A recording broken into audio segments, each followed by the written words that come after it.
Seguimos adelante en Telebuen Día. Es muy grato recibir al economista Luis Porto, es el canciller en funciones de la República. Luis, buen día, ¿cómo le va? Buenos días. Muchas gracias por la invitación y aprovecho para agradecerte la comprensión y pedir disculpas porque creo que esta entrevista viene de largo. Bien, un poco postergada, pero... y nunca podíamos agendar. Pero siempre es buena la oportunidad. Por suerte se dio. Porque hay varios temas además en agenda. Lo cierto es que hay como una inquietud ahora por la situación en Venezuela. ¿La información oficial cuál es? Quizás valga la pena tomarme un par de minutos porque tiene que ver también con cómo se generan los comentarios y las opiniones en el país, de cómo se procesa una decisión en Cancillería. Hay un equipo muy profesional en Cancillería, realmente yo me encontré con un equipo de gente muy buena, muy capacitada, alto profesionalismo. Y en general el proceso es así. En primer lugar pedimos información a nuestro embajador, allá. Nuestro embajador a su vez toma contacto con embajadores de otros países allá, habla con funcionarios de gobierno, habla con gente de la oposición, habla con fuerzas sociales, habla con empresarios y nos brinda información. Al mismo tiempo, acá hay una dirección de políticas que hace exactamente lo mismo con otros organismos. Los países del Mercosur, los países de la UNASUR, los países de CELAC, los países de OEA, que están viendo, cómo están observando los hechos en un país cualquiera donde se genera un hecho. Hoy en Venezuela, hace poco en Tailandia. Claro, apelando a la vulgaridad, se cuidan mucho de no cobrar al grito, digamos. Efectivamente, porque las relaciones internacionales uno siembra todos los días y cosecha dentro de 20 años. Les voy a poner el ejemplo comercial. Este año abrimos el mercado de cítricos para Estados Unidos, pero hacía 20 años que estaba en negociación. ¿Uno puede decir que es resultado de este gobierno? Y no, es resultado de todos los gobiernos anteriores. Uno siembra en materia internacional para largo plazo, siempre para largo plazo, desde el punto de vista económico, pero también desde el punto de vista político. Y tenemos que ser muy cuidadosos en esto porque Uruguay tiene una reputación ganada, no por este gobierno, por todos los gobiernos anteriores y también por este gobierno porque la ha mantenido, que a pesar de ser un país chico, somos 3.400.000 habitantes, en un rincón del mundo, como le gusta decir al presidente, a pesar de eso, Uruguay es escuchado, porque es creíble, entre otras cosas, por el rigor con que analiza cada situación, con cómo cuida los detalles, con cómo se expresa y cómo respeta los principios del derecho internacional. En ese sentido tenemos que ser muy cuidadosos y por eso la declaración que salió de Uruguay con respecto a los hechos de Venezuela, que básicamente pone el énfasis, en primer lugar, en el cuidado de las instituciones democráticas, en el rechazo a la violencia, en la solidaridad con las víctimas y con los familiares de las víctimas, y en la confianza en que se llegue a soluciones de paz y de diálogo. Esos elementos, no por casualidad, también luego Uruguay los defiende en las declaraciones de los otros organismos, en esta especie de círculos concéntricos que yo te dibujaba. La declaración del Mercosur, que es el círculo más cercano al Uruguay, más o menos tiene los mismos elementos de principio. La declaración de la UNASUR, que es todo Sudamérica, un círculo un poco más amplio, más o menos tiene los mismos elementos de declaración. La de CELAC, que es todo América Latina, tiene más o menos los mismos. Y las declaraciones del secretario general de la OEA, que es todo América, es el mayor círculo, tiene más o menos los mismos elementos. ¿Y eso por qué? Por lo que te señalaba. Porque nosotros, antes de emitir una declaración, y como tú decías, no cobramos al grito, porque tenemos que cuidar una reputación, somos responsables, más allá de una fuerza de gobierno estamos representando a todo el país y a una reputación de todo el país y a la credibilidad de todo el país. Por eso hay mucho rigor, mucho análisis, escuchamos todas las voces y somos muy cuidadosos, pero siempre con un principio.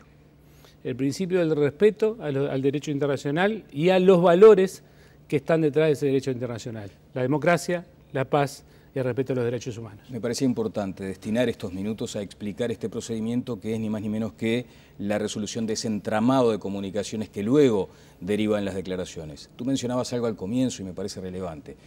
Se toman nota de los aspectos políticos y de los económicos. en algún caso más unos sobre los otros? Porque la pregunta viene como consecuencia de la sospecha de aquella dependencia en términos económicos que podría eventualmente tener Uruguay con respecto a Venezuela. No, en términos generales, ante este tipo de fenómenos, prima el tema de derechos humanos, prima los principios del derecho internacional. O sea, lo político sobre lo económico, en este caso. En general, cuando son situaciones de este tipo conflictivas, donde hay elementos de violencia y donde puede haber desestabilización de las instituciones democráticas, siempre priman los valores de los derechos humanos y del derecho internacional sobre lo económico. Siempre. ¿Se debilita lo institucional en términos democráticos, por ejemplo, en el caso de Venezuela, cuando hay una represión de estas características, cuando hay un líder opositor encarcelado hoy? Uno de los elementos en los que también tengo que ser cuidadoso para respetar la reputación del país es ser cuidadoso en la respuesta, de forma de que tus preguntas no me lleven a interferir o a ingerir sobre la situación interna de Venezuela.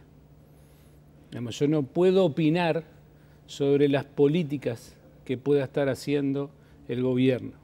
No me corresponde, porque estaría poniendo en juego uno de los principios del derecho internacional, que es la no intervención. Tengo que ser muy cuidadoso. Bien, pero Luis, estamos hablando de la importancia que ha tenido la declaración de la Cancillería y de los organismos internacionales respecto a la preservación de lo institucional y de la democracia. Y esa era la pregunta. Sí. Cuando se abarca un concepto de estas características, ¿es por eventualmente aquel incipiente interés en desestabilizar institucionalmente un país o también en las acciones del gobierno?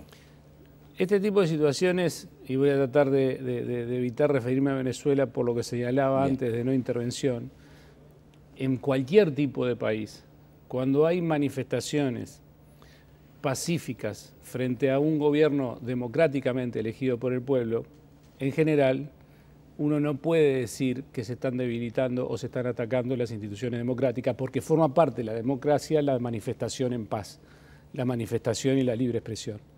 Cuando esa manifestación tiene hechos de violencia, en cualquier país del mundo, ahí es cuando nosotros abrimos los ojos y empezamos a ver si eso puede vincularse a un ataque a las instituciones democráticas o a un debilitamiento de las instituciones democráticas, y ahí es que tenemos que ser muy cuidadosos y juntar mucha información y ser muy cuidadosos con nuestras expresiones. La violencia provenga de donde provenga. De donde provenga. Provenga de donde provenga, y creo que en esto también nuestro comunicado es muy claro, la confianza en el gobierno de que solucione esto en vía pacífica.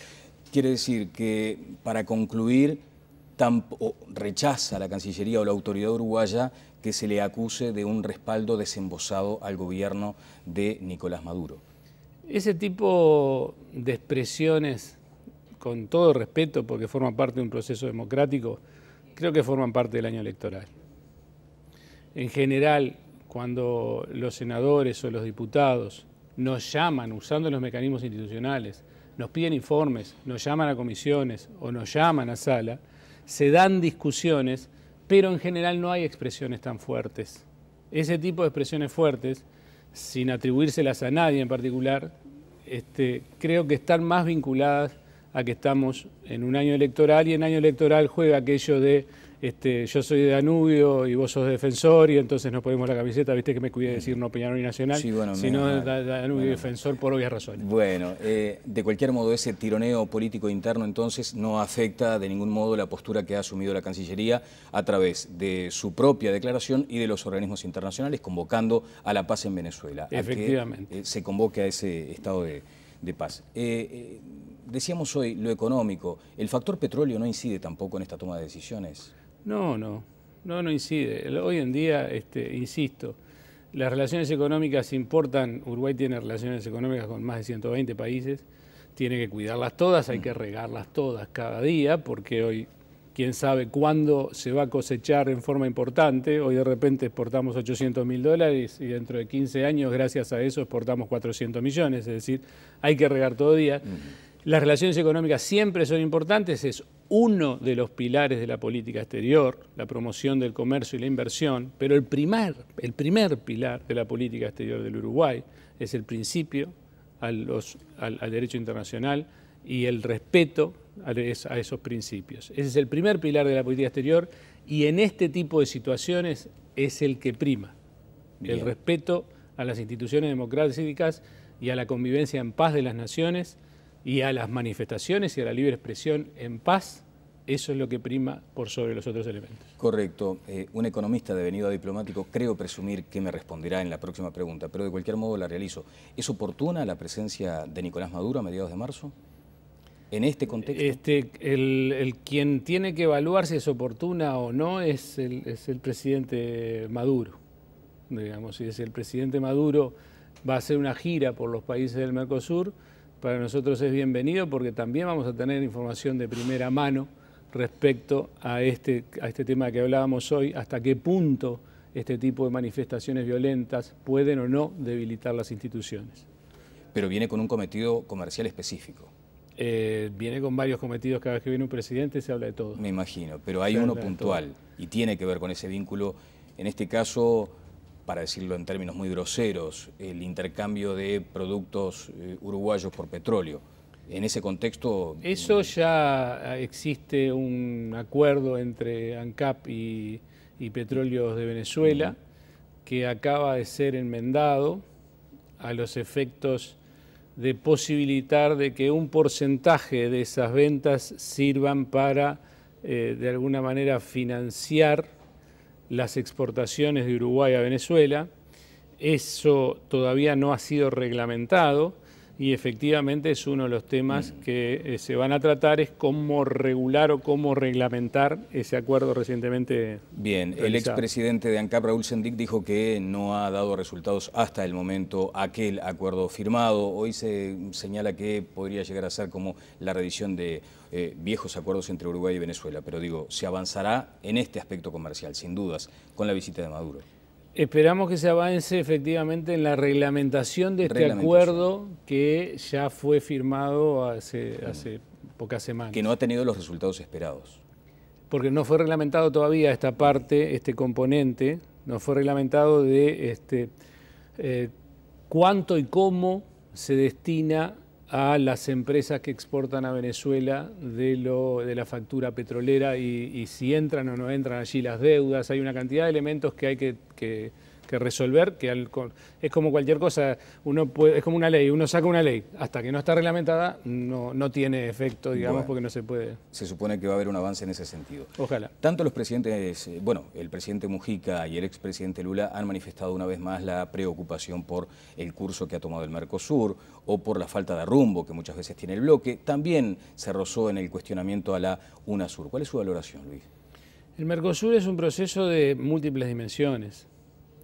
La dimensión comercial fue la más sencilla y la más rápida.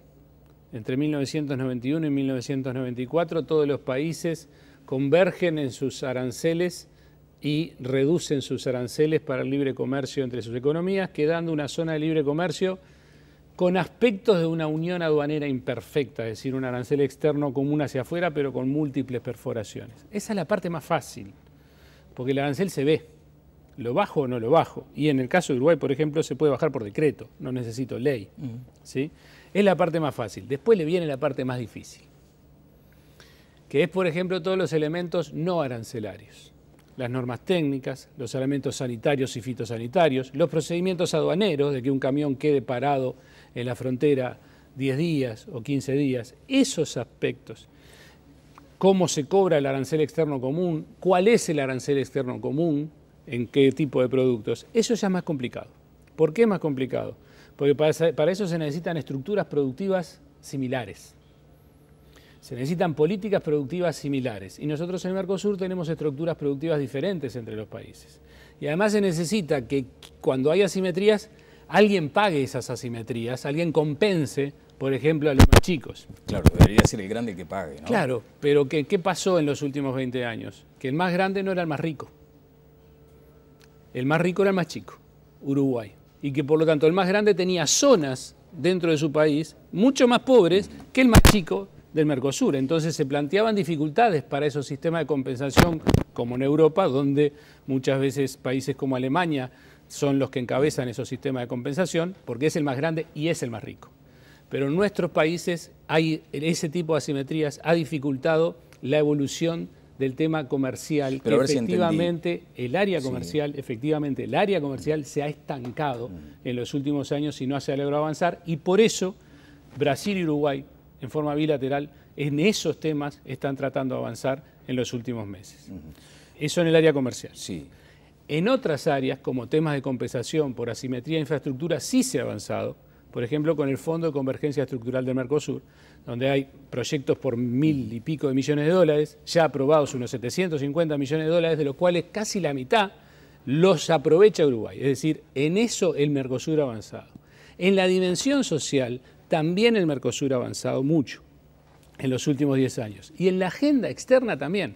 Uruguay tiene un tratado de libre comercio con México gracias al Mercosur, porque en realidad es un acuerdo paraguas-Mercosur que luego cada país negoció por separado, y el único que negoció un TLC con México fue Uruguay. Uruguay tiene un TLC con Chile, tiene un TLC con México, con Israel, con Palestina, gracias a que son acuerdos Mercosur, porque un país chico como Uruguay es muy difícil que tenga acuerdos de libre comercio con países grandes, porque los países grandes normalmente no están interesados. Claro. Es decir, la agenda externa del Mercosur, desde el 2007 hasta acá, ha avanzado muchísimo. La agenda interna comercial, no. Esa no ha avanzado prácticamente nada. Entonces, es la que muchas veces siente el ciudadano común y corriente, o el empresario, o el trabajador. Porque, es la que siente porque es la que se difunde, Daniel. Sí. Porque ahora, Luis, también siente, por ejemplo, la rehabilitación de la vía férrea Montevideo-Rivera, y eso fue con fondos Mercosur, con Fondo de Convergencia Estructural, donde Uruguay pone muy poco y saca mucho. Y eso no se sabe, porque no se difunde que gracias al Mercosur se está rehabilitando esa vía férrea. Es decir, son obras de infraestructura que vienen gracias a los fondos del Mercosur. Claro, bueno, esto que te decía. Sí, la presidenta AFA igual me dijo que esa línea, por ejemplo, tiene descarrilamientos a cada rato, que anda a 20 kilómetros por hora, o sea que tampoco es... Pero por eso la plata para la rehabilitación viene del Mercosur, no han terminado las obras. viene de China, por ejemplo. No, viene del Mercosur, viene del FONSER. Y el otro que te señalaba, que repito, el TLC con México. Claro. Eso también impacta en la actividad de todos los uruguayos, pero de repente no se difunde que nosotros tenemos un tratado de libre comercio con México, gracias al Mercosur. Claro, ahora, decíamos, lo que siente muchas veces el empresario o el trabajador que quedó al margen como consecuencia de las trabas argentinas es que en su momento tuvimos puentes cortados, lo de los camiones que tú mencionabas, por ejemplo, en el Chuy, 10, 15, 20 días, lo de muchas veces los pasos de fronteras complicados, y estas trabas portuarias que reeditan, es una pregunta, reeditan la vieja guerra de puertos. Entonces, a la hora de la conclusión, ¿vale la pena el Mercosur? Y utilizo bien el término, ¿vale la pena, esta pena? ¿Cuántas horas tenemos? Por eso, lo entiendo perfectamente. No, pero voy a tratar de resumir. Nosotros estamos haciendo políticas, a diferencia de repente de otros ministerios donde se toman decisiones por 3 meses, ¿no? Yo venía de un ministerio, el Ministerio de Economía y Finanzas, donde cada 3 meses nos reuníamos para hacer pequeños ajustes en la política monetaria junto con el Banco Central. Hay otras decisiones que son por 1 año, por 3 años, y hay otras que son por 5 años el presupuesto. En relaciones exteriores tomamos decisiones por 20 años, por 30 años para adelante. Trasciende a un gobierno. El Mercosur, en el mundo en el que estamos viviendo, puede llegar a ser, y ojalá lo sea, una pieza fundamental como bloqueo de situaciones de conflicto en el mundo. Y voy a tratar de explicar por qué. Estamos viviendo un mundo, lo he dicho en forma marketinera, no en una época de cambios, sino que estamos en un cambio de época. Países como China e India vienen creciendo a un ritmo de casi el 10% frente a los países europeos o Estados Unidos que crecen al 1 o al 2 en los últimos 10 años. En los próximos 20 años van a seguir creciendo al 5 o 6%, y los países europeos y Estados Unidos van a seguir creciendo al 1 o al 2. Es decir, hay una diferencia de dinamismo importante y desde el punto de vista de poder económico empiezan a aparecer nuevos países como China e India en el contexto internacional. Desde el punto de vista político pasa lo mismo, desde el punto de vista de la población, desde el punto de vista de la tecnología, desde el punto de vista del poder militar. China e India, en particular China, ya se está acercando a los países de la OCDE en los indicadores que miden esos elementos para medir el poder relativo de los países y de las naciones. Estamos frente a una época de un cambio en las posiciones dominantes del mundo, de una fuerza hegemónica que está perdiendo peso y de otras fuerzas hegemónicas que están creciendo. En la historia de la humanidad, cada vez que pasa esto, hay situaciones conflictivas globales. Siempre. siempre hay situaciones conflictivas globales. Y ahí se instala el Mercosur como amortiguador. No solamente el Mercosur, y voy a explicar por qué el Mercosur, sino en general, y por eso la estrategia de este gobierno también de fortalecimiento de toda América Latina, de la UNASUR y de CELAC, del Mercosur, de la UNASUR y de CELAC. Esos países emergentes, como China e India, no van a crecer de cualquier manera. Como crece Uruguay, que Uruguay crece 4% sin crecer la población, sin crecer las ciudades. China e India crecen con urbanización, es decir, gente que antes estaba en el campo y que vivía de subsistencia, en los próximos años, ya está pasando, pero va a aumentar, se va a las ciudades. La urbanización viene de la mano de demanda de alimentos, porque antes él producía su propio alimento y ahora lo demanda en un supermercado. La demanda de alimentos necesita de agua. Y esos países, en los mapas del agua mundial, en los próximos años van a tener situación de estrés. Eso significa que van a demandar alimentos, pero no los van a poder producir. ¿Cuál es la fábrica de alimentos del mundo? América Latina. América Latina va a ser en los próximos años un terreno de deseo. De los que quieren mantener poder, para tener poder con los emergentes, y de los emergentes para reforzar su poder. América Latina, y nosotros en particular Uruguay, tiene una historia, Uruguay, de no alineamiento entre fuerzas hegemónicas a nivel mundial.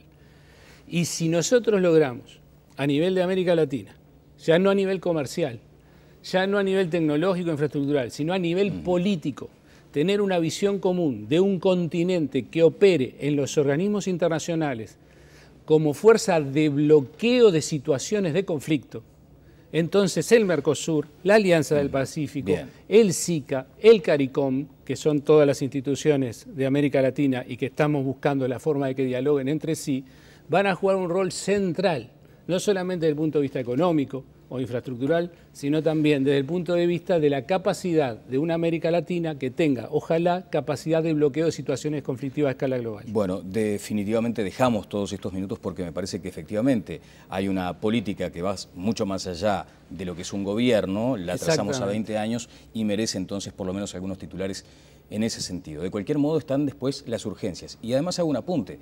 ¿Qué pasa con aquellas empresas o cómo controlan los estados a aquellas empresas de un fenomenal impacto económico que ya están comprando, que ya están adquiriendo tierras en nuestros países? Que ese es un aspecto que seguramente en otro momento habrá que considerar. Ahora, ¿qué pasa con las urgencias? ¿Qué pasa con las trabas argentinas? De hecho, el tema portuario está en la Cancillería hoy, Luis. ¿Cuál es la solución o cuál es la perspectiva? Tú lo decías, se trata de urgencias.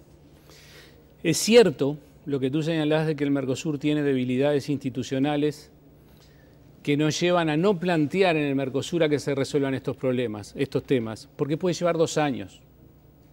Porque es así, el procedimiento administrativo para una solución de controversias en el Mercosur puede llevar 2 años, pero además obliga, por lo firmado, a que el primer paso antes de ir al Mercosur a una solución de controversias tiene que ser la negociación bilateral. Pero además nosotros tenemos que resolver esto para el mes que viene, para dentro de 2 meses, porque está en juego puestos en trabajos para el mes que viene o para dentro de 2 meses. La viabilidad de empresas. Entonces, si nosotros vamos a la vía institucional, si nosotros vamos al Mercosur a tratar de resolver el tema, puede llevar 2 años. Y como tú decís, son urgencias. Entonces, ¿por qué camino optamos? Por el político. Por el político del diálogo. Por el diálogo para tratar de resolver los temas. ¿Y hubo un cambio de talante, acaso? Por lo menos. Sí, no, fue notorio. Sí. Digamos, hay países con los cuales se negocia tema por tema. Cada país tiene su propia cultura de negociación. Con Brasil, por ejemplo, negociamos integración productiva. Y eso no contamina la integración comercial. Y eso no contamina la integración infraestructural. Se negocia por separado, tema por tema. Con Argentina se negocian todos los temas, todos. Están todos siempre arriba de la mesa. Y hay uno en particular que contaminó a los otros. Y fue la decisión del gobierno uruguayo de autorizar el incremento de producción UPM, que generó impacto sobre todos los otros temas de negociación. Se pudrió todo, dijo Almagro. Que en los cuales se venía avanzando. En los cuales, en materia de puertos, se venía avanzando, porque en este escenario que manejé a 20 años de la demanda de alimentos en el mundo, va a haber carga para todos. Bien, pero el puerto hoy está asfixiado. Sí. ¿Cuándo se le retira esa mano opresora? El tema hoy, en primer lugar, gracias al trabajo de los cancilleres, porque estas son cosas que de repente no se saben porque se trabajan en reserva, porque se tienen que trabajar en reserva. en primer lugar, el acto nuestro de darle el aumento de producción a UPM generó un impacto en particular hasta de confianza con Argentina. Hubo que recomponer. Así que fue una represalia. Yo no sé si calificarla porque... Bueno, pero si tú sostienes que como una decisión del gobierno uruguayo determina esta acción argentina, es una represalia. Yo analizo objetivamente los hechos. Bien. Sucedió al otro día. Bien. Sucedió al otro día. Prefiero no calificarla por lo que te señalaba. Hay que construir, hay que construir y cualquier calificación mía puede distorsionar el proceso de negociación de la semana que viene. Entonces, de lo que estamos hablando es, primero fue necesario reconstruir confianza y eso lo hicieron los cancilleres Timerman y Almagro. Y gracias a que Timerman y Almagro reconstruyeron confianza, se pudo hacer la reunión de presidentes en La Habana. Porque todo el mundo se pensó que se encontraron en el corredor y hablaron, gradualmente se iban a encontrar y hablar, y no, llevó un mes de preparación esa reunión. Es decir, hubo un trabajo diplomático de las dos cancillerías y de los dos cancilleres para lograr esa reunión. Se logró esa reunión. Ahora comienza la etapa nuevamente de trabajo de todos los temas. Se hizo un intercambio de los temas que importan a cada uno, no solamente de importancia, sino como tú señalabas, de las urgencias. Nosotros así pusimos el tema de las cargas y el tema de los puertos.